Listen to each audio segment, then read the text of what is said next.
This is John Clayton standing in front of a classic World War II aircraft called a B-17. This particular B-17 is called Aluminum Overcast, and she is from the EAA based back in the eastern United States. In just a few moments, we'll be flying aboard this wonderful airplane, and we'll be going with Lieutenant Wes Koss, who was shot down in World War II on his 21st mission. We'll hear some of the things that he has to say about this wonderful aircraft, so let Wes Koss tell you about the B-17.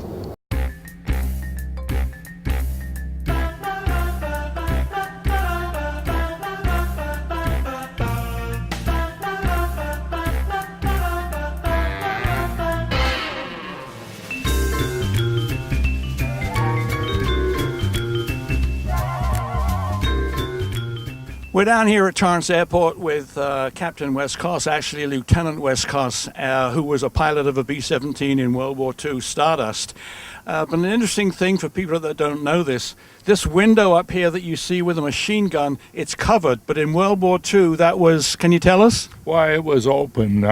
There was a sliding door that you open, and it was completely open to the outside air. Very, very cold, right?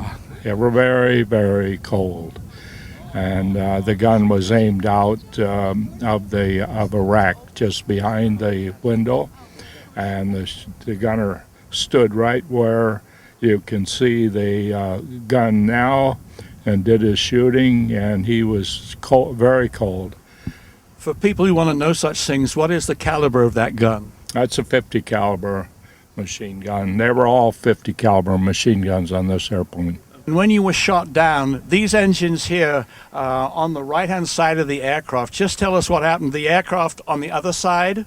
Both engines on the other side were so badly damaged that they weren't usable. This engine, number 3, and number 4 were still okay until the third attack by two Me-109s. They hit the underside of the airplane. They damaged this engine to the point where the supercharger, which is back there, was so badly damaged that it quit functioning. This reduced the power on this engine to 1/3 of full power.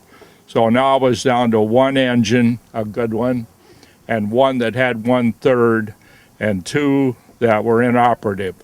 Well, that's when I rang the bailout bell, figuring that this was a no-win situation. Did you ever think when you were flying that the time would come when people would fly this and pay to go aboard? No way.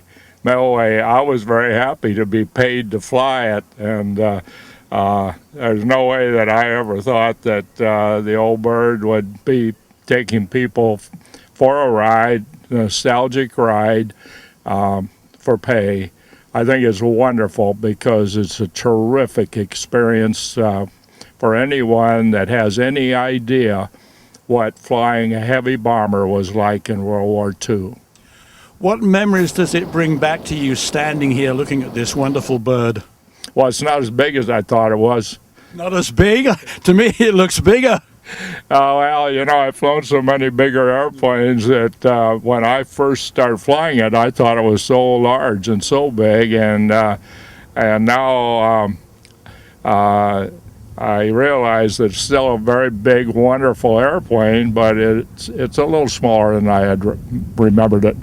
But now you ended your flying career with Continental Airlines, so when you say a smaller airplane, you flew the DC-10 and the 747. Yes, both airplanes, and you could walk around on them without bumping your head, let me put it that way. What is standing here and looking at this classic airplane and the B-17s, the Flying Fortress, were a classic airplane, what sort of memories does that bring back to you? Well, they're bittersweet memories in a way because I lost my airplane, and most of my crew were POWs. Myself and one other man were able to escape from enemy territory, but the truth is that the memories are, it was a wonderful airplane in combat. It was very well defended. It had, you had every chance to survive the fighter attack if you weren't hit in a vulnerable place. One of the interesting things about a flying fortress, when the Luftwaffe realized what the most advantageous thing was to attack the flying fortresses, it was the nose. So perhaps, Lieutenant Koss, you could tell our viewers the significance of these guns in the front. Well, the significance was that this is a late modification or a late model B-17, and it does have the chin turret here, which means that they can, the bombardier could protect the front part of the airplane. But the earlier airplanes, like my airplane Stardust, did not have the chin turret and did not have the whiskers up there that allowed the gunner to depress the gun more to a forward attitude. The whiskers being that gun right up there? That one. Okay. That gun up there was not there. The gun was back in that window there. And the navigator could use it, but he could only move it just so far forward.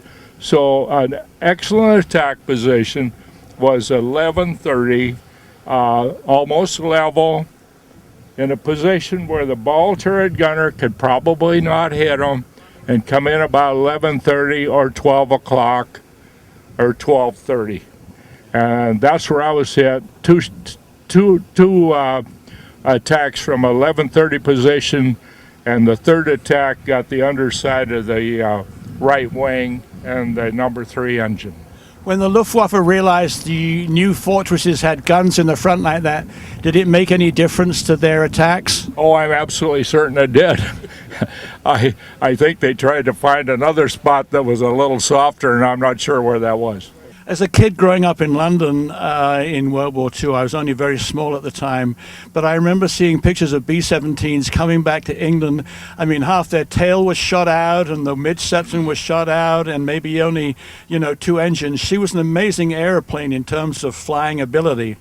Oh, it really was. If you had some engines going, you could bring it back practically shredded. I mean, it was a wonderful airplane and durability.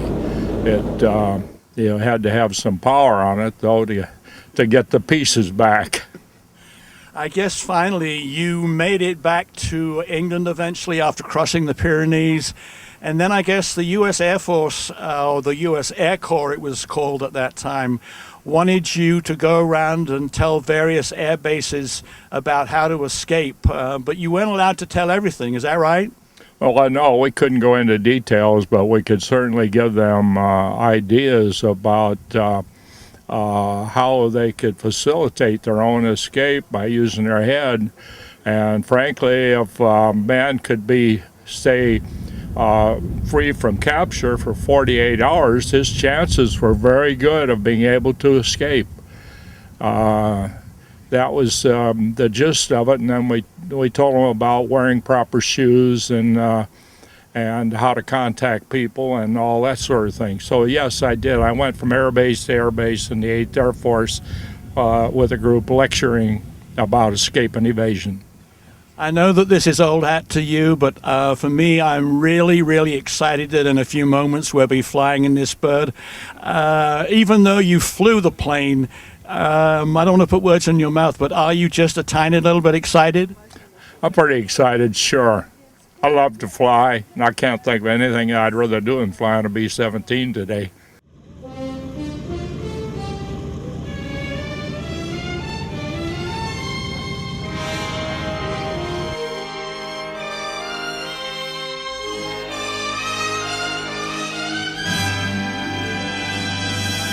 I've flown in a lot of aircraft in my life, but this is the most thrilling flight of my entire life. Wow!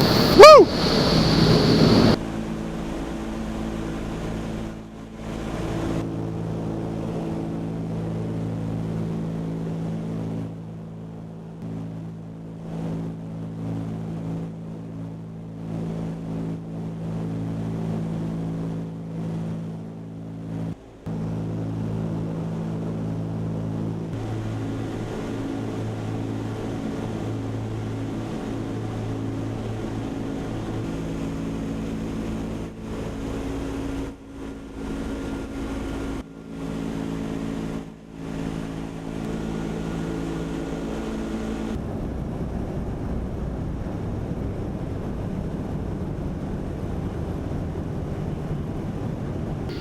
That was without doubt the most exciting, the most wonderful 10 minutes of my entire life in aviation.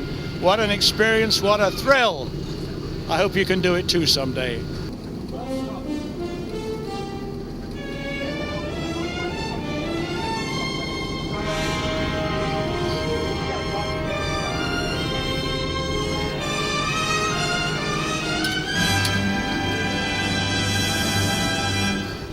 I've been on literally hundreds of flights all over the world, and I've flown on all kinds of different aircraft, but this was the most exciting, incredible, amazing flight that I've ever been on in my life, the most incredible 10 minutes of my life.